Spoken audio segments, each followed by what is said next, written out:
The anime about the chain-smoking cat is not just good. In fact, it is the most honest anime I've ever seen, and I'm tired of pretending it's not. There is no other anime I've seen that portrays addiction, mental health, depression, anxiety, and adulthood in a way such as this, giving real people in our society a much-needed spotlight on their problems. This is how I want to forge the conversation around this series. Not on the raunchy comedy, but on the issues underneath the jokes, because this is where Yani Neko shows true gold with itself and shows a surprising potential. One of Yani Neko's peak moments in her day is when she buys a new pack of cigarettes, takes out 5, puts in a lighter, and smokes 5 of them at once. Later in the day, when they inevitably get stuck in the packaging, she flicks it so hard they pop out and are launched into a pile of dog poop. But instead of leaving them there in her current life behind, this is what I would do, she instead comes back for them and cuts the tips off. This is more or less the cycle of Yani Neko, the Neko. Her days are solely subsisted off of the highs and the lows of her addiction. It gives her purpose, yet it also harms her the most. For her addiction, she will smoke black mold covered cigarettes, 5 at once, and those covered in poop, all of which could kill her in a matter of weeks or years if something bad were to happen. Yet she doesn't see that her addiction has driven her to rock bottom. She's a slob who can't maintain any sort of healthy rituals or lifestyles. But here's where the depth starts to show itself. The society in Yani Neko is different from ours. It's separated between humans and what they call anthros. And it seems that the anthros are the ones forced to do hard labor or undesirable jobs. Yani Neko works one of these jobs, which what looks to be giant molds of poop. But Yani Neko isn't just failing herself. She's in a societal trap that expects her to produce, well, shit for a living, literally and figuratively. This corporate grind is what causes her withdrawal that eventually breaks her. As she is working on a multitude of stupid tasks, Yani Neko begins to experience withdrawals from smoking until the point she literally cannot work and leaves her workplace early, where she smokes an entire cigarette in one pull. And you know, I gotta say, big props to Yani Neko's VA, who does a really great job at capturing what a smoker actually sounds like. And it's yet another aspect of how Yani Neko's addiction is ruining her life, and yet another attention to detail that shouldn't be there. Which, let's go back. Let's back up a bit. There is something I didn't mention at the beginning of this video, which is the first scene of this anime. And there's a reason why I didn't. Yani Neko basically lives in the same place Trevor from GTA 5 lives. The place is absolutely vile and clearly an area for impoverished people where they live. We then see her light up a cigarette. Keep in mind, this is the first scene of this anime, and drop a bunch of disgusting tar juice on the landlord, who, let me tell you, is a character himself, which ends with him storming up to her flat, getting a face full of her uncleaned naked boobies, and then storming off to jerk off while Yani Neko smokes a rotted cigarette, gets sick, and hugs her toilet. It's disgusting, but it is an example of the lifestyle that Yani Neko leaves and how used to it she is. Since Yani Neko is impoverished and has no money, she works odd jobs, and this is generally where she earns some respect points, I think. It's not as if she doesn't try to not do the right things all the time, it's just that the purpose for it is to get money to buy more into her addiction. That's the issue. We see that with her cleaning a woman's vase, only to have it be used as an ashtray by the end, covering it in her disgusting smoke and soot. It's truly a wonder how Yani Neko even functions in society at all,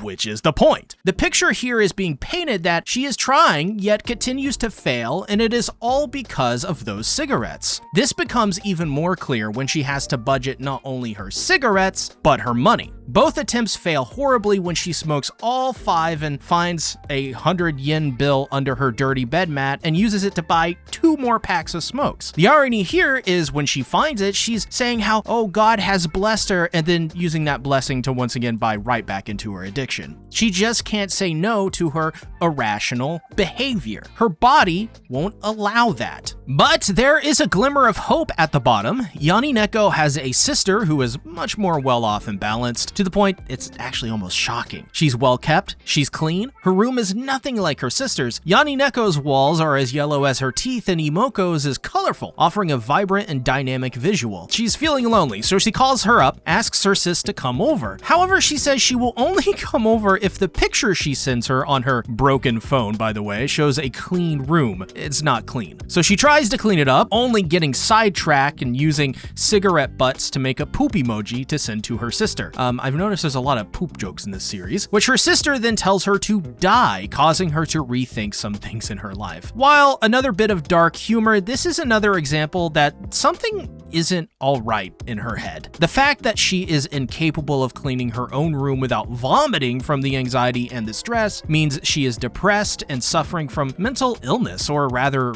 I would even say a disease, which it seems Yani Neko has dealt with ever since she was a child. More or less, she was always uncontrollable and was long ago in need of some form of help and stability in her life. Without structure, she seems to just crumble. After being told to go die from her sister, she doesn't, well, want to die alone. So she decides the best way to wean herself off of the legalized death is to use nicotine patches. Oh boy. She starts by putting one on her forehead and the rest of her body and even around a cigarette. Doing this causes her basically to get high and likely almost kill her, or even worse. Even when Yani Neko knows the solution to the issue, which is to seek help, she doesn't know how to really do that. Instead of asking her sister for help, she has thus far only relied on herself, which has isolated her more and more from her family, society, and her ability to get any help. Even worse is when she meets up with her sister, she is so out of it that she tells her that she hasn't been smoking, only to put out a cigarette and smoke it 5 seconds later, right in front of her. Afterwards, she gets drunk in front of a bunch of kids and blows out a heart-shaped smoke ring. This leads to one of the best interactions of the episode that, to me, said this show wasn't just some fan service anime about a slobby cat girl. It's actually much more than that. Blowing her smoke breath in the landlord's face, he has a panic attack and nearly dies. He's suffering from PTSD he got from his parent after he abused him and kept him from going to school to learn or study his homework because all he was meant to do was be a tool for his dad's convenience. These are real stories, and I think many people really appreciated this moment simply because it's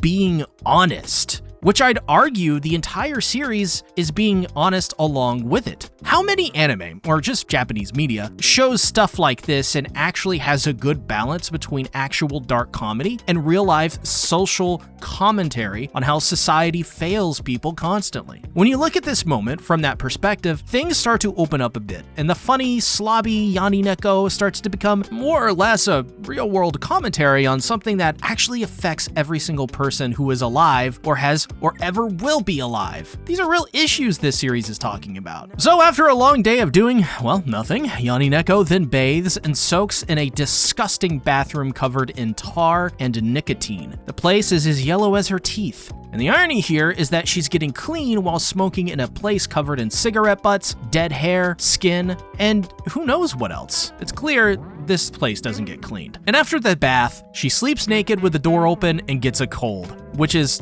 a rookie mistake. This leads into the most important moments of the episode, where her sister goes into her room with a hazmat suit only to have her helmet fall off after tripping on trash. Her place smells so bad, she immediately gets sick and vomits. This here shows that Yani Neko is used to her decrepit lifestyle. She's long past even realizing her place smells so bad that her nose and body have adapted to the horrible conditions. But we also get to see how this affects people in her life. Her sister has friends that run into her and offer to keep an eye on Yani Neko. She rejects their offer because she is ashamed of her sister and says that it's only she who knows her best. This was heartbreaking because you can see that she really does love Yani Neko, both in her words and in her actions. And even her friends seem seem to care about Yani Neko. She wants the best of her sister and would brave a toxic living environment if it meant helping her sister return to at least her sense of normalcy and at least not be sick. The irony here is that she is incredibly sick from addiction and poor mental health, but she is trying to help her to the best of her ability. Seeing family go through addiction issues is hard and it tears apart families. I know I have family members who suffer from addiction, and this anime accurately portrays the shame and the pity, but also the love she has for her sister. It's complex. It doesn't make sense to some who may have never experienced it, but believe me, these sisters are actually looking out for one another. Yani Neko wakes up from a nightmare in which she is told that she has lung cancer and will die. This is the emotional climax of this episode as she calls up her sister late at night and confesses that she needs help and wants to get better, that she promises she will quit smoking. Alone and backed into a corner, Yani Neko admits total defeat to her addiction, which is the first step in conquering addiction, not admitting simply you have a problem, but that your problem has utterly beat you into the ground. And so, while Imoko doesn't understand what led to this for Yani Neko, she is there for her as they both share the same view of the night sky, which of course ends in a puff from Yani Neko's cigarette, because after all, she is still addicted. Even a touching moment is ruined by cigarettes. Now, I think it's easy to write this anime off as another fan service series or something not even worth consuming, but I think that this anime shows the ways that addiction can ruin your life and how it can ruin the other people around you too. It also shows the importance of mental health and how having no structure or guidance can lead to outcomes such as the one Yani Neko is in. She needs help,